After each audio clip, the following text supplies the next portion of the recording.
గత కొంతకాలంగా అటు ఇజ్రాయెల్‌కి, గాజాకు మధ్య యుద్ధం జరుగుతుంది మనకు తెలిసిందే. అయితే ట్రంప్ సారథ్యంలో మొన్న అటు గాజాకి, ఇజ్రాయెల్‌కి మధ్య ఒక శాంతి ఒప్పందం అయితే చేసుకున్నారు.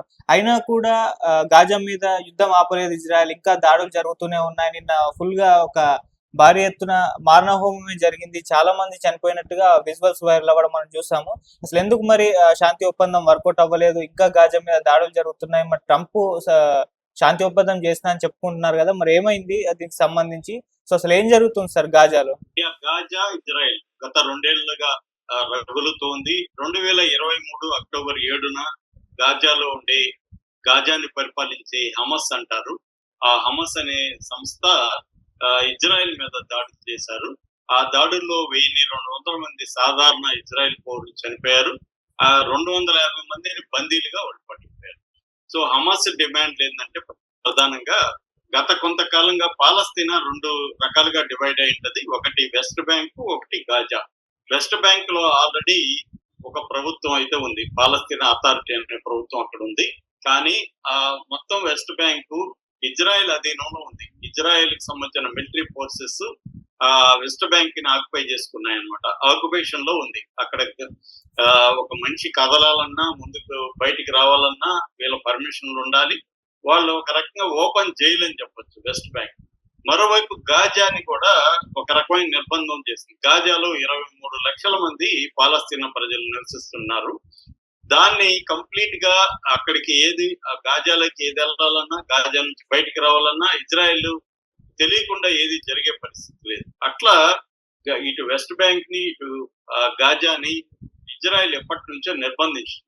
దాంతో పాటు హమస్ కు సంబంధించిన అనేక మందిని దాదాపు 250 మంది హమస్ ఖైదీలు పొలిటికల్ ప్రిజనర్స్ అంటారు. వీళ్ళు ఇజ్రాయెల్ జైళ్లలో ఉన్నారు. ఈ ఖైదీలని వదిలితే మేము మా బందీలను వదులుతామని, మీ మనుషుల్ని వదులుతామని హమస్ చెప్పింది. అయితే సాధారణ పౌరుల్ని ఈ స్థాయిలో హమస్ చంపేయడం వల్ల ఇజ్రాయెల్ వార్ ప్రకటించింది గాజా మీద. దాంతో గత 2 ఏళ్ల నుంచి పెద్ద ఎత్తున గాజాలో సాధారణ ప్రజల్ని ఊచకోత కోసిందని చెప్పొచ్చు. అంటే మొత్తంగా 23 లక్షల పాపులేషన్ ఉంటే అందులో 3% ప్రజల్ని చంపేసింది ఇజ్రాయెల్. అంటే 67,100 మంది ఇప్పటి వరకు రఫ్ గా 67,000 మందిని గాజాలో పౌరుల్ని చంపేసింది. ప్రతి 14 మందిలో ఒక పౌరుడు గాయపడ్డారు. తర్వాత ఇందులో 20,000 మంది చిల్డ్రన్ ఉన్నారు, పిల్లలు ఉన్నారు. తర్వాత ప్రతి 4 పిల్లల్లో ఒకరు మాల్ న్యూట్రిషన్ తో బాధపడుతున్నారు అనమాట. సో ఈ స్థాయిలో గాజాలో విధ్వంసం జరిగింది. 21 లక్షల మంది నిరాశ్రయులైపోయారు. 92% ఇళ్లు ధ్వంసమైపోయినాయి. మొత్తం స్కూళ్ళు, క్యాంపులు, హాస్పిటళ్ళు అన్ని కూడా ధ్వంసం అయిపోయింది. వాళ్ళకి ఆహారం అందించేదానికి రెడ్ క్రాస్, ఐక్యరాజ్య సమితి వాళ్ళు హెల్ప్ చేస్తుంటే వాళ్ళని కూడా చంపింది. వందల సంఖ్యలో జర్నలిస్టులు చనిపోయారు. ఇది ఒక మానవ మారణ హోమంగా చెప్పుకోవచ్చు ఆధునిక కాలంలో. ఆ స్థాయిలో ఇజ్రాయెల్ గాజాని ధ్వంసం చేసింది. దాన్ని ఇప్పుడు ఆపడానికి ట్రంప్ రంగంలో దిగాడు. ట్రంప్ ఎందుకంటే ఇప్పుడు అమెరికా లేకుండా ఇజ్రాయెల్ కి అంత సీన్ లేదు. దాని పాపులేషన్ 90 లక్షలు కూడా లేరు. దానికి ఉన్న బలం చెప్పాలంటే ఇరాను, ఇరాక్, మిగతా అరబ్ దేశాలు అనుకుంటే ఇజ్రాయెల్ ఓడించడం పెద్ద కష్టం కాదు వితౌట్ అమెరికా హెల్ప్. మొత్తం అమెరికానే దాన్ని హెల్ప్ చేస్తుంది. అమెరికా ఒక లోకల్ లీడర్ లాగా దాన్ని అక్కడ ఎస్టాబ్లిష్ చేసింది.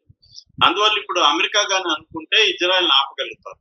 సో నెతన్యాహుకు ఉన్న ప్రాబ్లం ఏంటంటే నెతన్యాహు వైలేషన్ ప్రభుత్వం నడుపుతున్నాడు. నెతన్యాహు మీద అనేక క్రైములు ఆల్రెడీ ఉన్నాయి. ఇంటర్నేషనల్ కోర్టు కూడా నెతన్యాహును వార్ క్రిమినల్ గా డిక్లేర్ చేసింది. మొత్తం సొంత దేశంలో కూడా నెతన్యాహు మీద ఈవెన్ జ్యుడిషియరీ కూడా చాలా సీరియస్ గా ఉంది. అందుకని నెతన్యాహుకి యుద్ధంగానే ఆపితే అతను జైలుకి వెళ్లాల్సి ఉంటుంది. అందుకని నెతన్యాహుకి యుద్ధం అవసరం తనని తాను కాపాడుకోవడానికి. నెతన్యాహు వైలేషన్ ప్రభుత్వంలో ఫార్ రైట్ గ్రూప్స్ కొన్ని ఉన్నాయి, వాళ్ళకు కూడా యుద్ధం అవసరం. సో ఈ నేపథ్యంలో యుద్ధాన్ని ఇటా బయట సపోర్ట్ తీసుకొని నెతన్యాహు కంటిన్యూ చేస్తున్నాడు. దీన్ని ఇప్పుడు ట్రంప్ ఆపడానికి ఏం చేస్తాడంటే 20 పాయింట్ ప్రోగ్రామ్ అని ఒకటి పెట్టాడు. పీస్ డీల్ అని పెట్టాడు. ఆ పీస్ డీల్ ఇప్పుడు ఫేజ్ 1 అమలు మొదలైంది. ఈ ఫేజ్ 1 లో ఏంటంటే హమస్ సంబంధించిన ప్రిజనర్స్ ఇజ్రాయెల్ జైళ్లలో ఉన్నారు కదా, వాళ్ళని ఇజ్రాయెల్ వదిలిపెట్టాలి. హమస్ దగ్గర బందీలుగా ఉన్న ఇజ్రాయెల్ పౌరుల్ని హమస్ వదిలిపెట్టాలి. హమస్ 251 మందిని బందీలుగా తీసుకెళ్ళింది, అందులో వాళ్ళని వదిలిపెట్టాలనేది ఫస్ట్ ఫేజ్ లో ఇది. తర్వాత పౌరులందరూ తిరిగి గాజాకి రావాలి. దీనికి సంబంధించి అసలు గాజా గాని ఇజ్రాయెల్ గాని దగ్గర కూర్చొని చర్చించింది లేదనమాట. వీళ్ళ తరపున స్టీవ్ విట్కాన్ అంటారు, ఆయన దూత అనమాట, అమెరికా దూత. అట్లాగే ట్రంప్ అల్లుడు జారెడ్ కుష్నర్ అంటారు ఆయన్ని. జారెడ్ కుష్నర్ రియల్ ఎస్టేట్ వ్యాపారం, ఆయనకి గాజాని రియల్ ఎస్టేట్ గా మార్చేయాలని కోరుకుంది, ఆయన కూడా పెట్టారు. అట్లాగే ఈజిప్ట్, ఖతారు, టర్కీకి సంబంధించిన అధికారులతో కూడా చర్చలు జరిపారు అనమాట. అంటే వీళ్ళిద్దరి తరఫున వేరే వాళ్ళు థర్డ్ పార్టీ చర్చలు జరిపి శాంతిని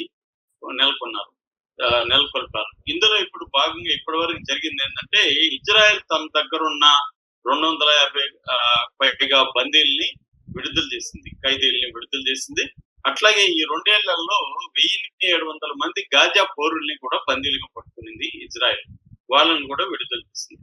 దానికి బదులుగా గాజాలో ఉండే హమస్ తన కంట్రోల్లో ఉండే కొంతమంది బందీల్ని విడుదల చేసింది. దాదాపు 20 మంది ఇజ్రాయెల్ బందీల్ని విడుదల చేసింది. ఒక 14 డెడ్ బాడీలను కూడా హ్యాండ్ అవుట్ చేసింది. కొంతమంది ఈ యుద్ధంలో, ఈ క్రాస్ ఫైర్ లో బందీలు కూడా చనిపోయారు. ఎందుకంటే వాళ్ళకి విపరీతమైన టన్నెల్స్ ఉంటాయన్నమాట గాజాలో, అంటే అండర్ గ్రౌండ్ సొరంగ మార్గాలు ఉంటాయి. ఈ సొరంగ మార్గాల్లోనే వాళ్ళు ఈజిప్ట్ నుంచి మిగతా దేశాల నుంచి సరుకులు రవాణా కూడా జరుగుతుంది. మల్టీ లేయర్డ్ సొరంగాలు ఉంటాయి అనమాట. సొరంగం కింద సొరంగం క్రిస్ క్రాస్డ్ గా వెళ్తుంటాయి అనమాట.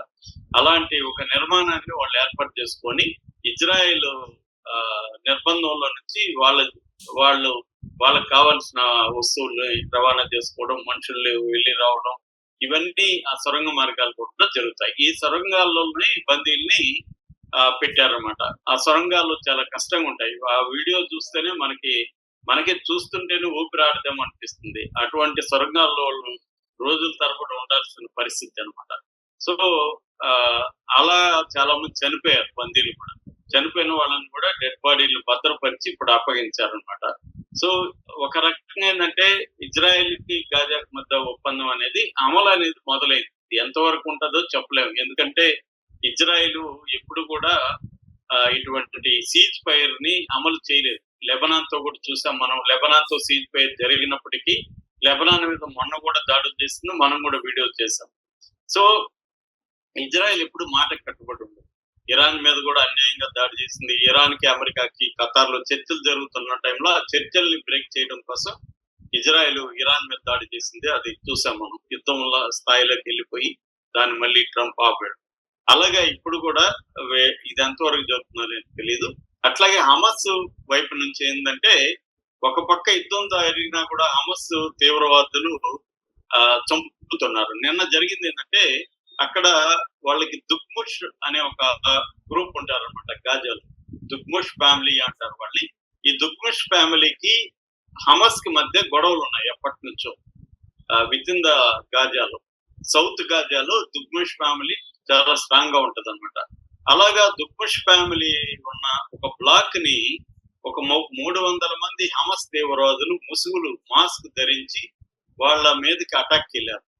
ఈ అటాక్ లో 64 మంది చనిపోయారు ఇప్పటికీ. మొత్తంగా ఇటు దుక్ముష్ ఫ్యామిలీ అండ్ వీళ్ళు హమస్ లో కూడా కొంతమంది చనిపోయారు. అటు 52 మంది దుక్ముష్ ఫ్యామిలీ, ఇటు ఒక 12 మంది హమస్ తీవ్రవాదులు చనిపోయారు అనమాట. అట్లాగే హమస్ తీవ్రవాదులు గన్లు పట్టుకొని తమకు ద్రోహం చేసిన వాళ్ళని, ఇజ్రాయెల్ కి హెల్ప్ చేసిన పౌరుల్ని కూడా పబ్లిక్ గా వాళ్ళని కాల్చి చంపేస్తున్న వీడియోలు కూడా బయటకు వచ్చాయి అనమాట. అంటే ట్రయల్ లేదు, జడ్జిమెంట్ లేదు, విచారణ కానీ ఏమీ లేకుండా వాళ్ళని వీళ్ళు ద్రోహులు అని చెప్పి కాల్చేస్తున్నారు.